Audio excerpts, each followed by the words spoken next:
سنو ایک اور یار دی گل بھی سنو میرے ذہن چ آ گئی گل آئے ہن حاجی پھردے نو تے حج کرتے تو ہن پیچھے ہٹن دیاں تیاریاں چکر جسلے بندہ بیت اللہ شریف دے لا لیندا ہے 7 چکراں تو بعد پھر کی کرنا پیندا بھلا میں نا حاجی تے نہیں کو نہیں یہ ہن تے دبا مار کے بکھرے پیر کچھ دی نہیں میں ایسی بات کوئی نہیں پوچھ رہی سوکھیاں گلاں چلو میں دسنا 2 رکعت نفل پڑھنے پوندن وقت طواف دے 2 نفل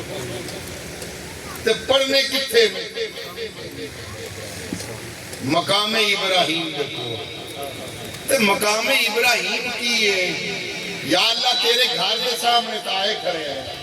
اس تو بڑی اور کیڑی جگہ جتے حکم کرنا ہے اتھے پاڑ تیرے گھر کے سامنے کھڑے ہیں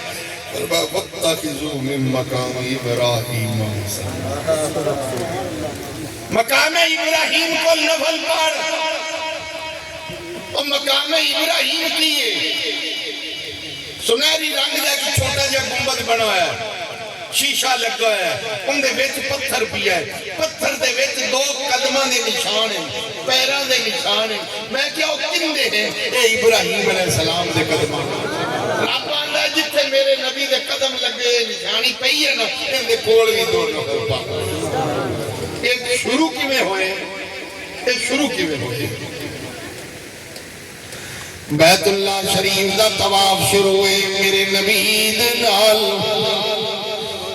نبی دا او غلام ہے جندے سائے تو شیطان بھی نس جاتا ہے جدا نام فاروق اعظم ہے عرض کی تھی یا رسول اللہ میرا دل کر دائے جتھے ابراہیم علیہ السلام دے قدم لگے ہوئے میں 2 رکعت نفل پڑھ لواں بس اے ارادہ ہویا حضرت فاروق اعظم نے فوراً فرمایا جبریل نو جلدی نال جا میرے محبوب نو پیغام دے کے آ سونے جویں تیرے یار کی مرضی ہے اوہیں ساڈی مرضی ہے وَاتَّخِذُوا مِن مَقَامِ إِبْرَاهِيمَ مُصَلًّى فرمایا صرف ایتھے ہی نہیں قیامت تک جیڑا بندہ میرے گھر دی زیارت واسطے آئے گا 7 طواف کرن تو بعد 2 رکعت نفل پڑھنے پڑھنے 18 ایتہ ہیں قرآن 18 قرآن پاک کے تقریباً 18 ایتہ ہیں جیڑیاں رب نے حضرت عمر دی مرضی تے نازل کی تھی جن دے غلامہ دی ایڈی شان ہے آقا دی شان دا کون اندازہ کرے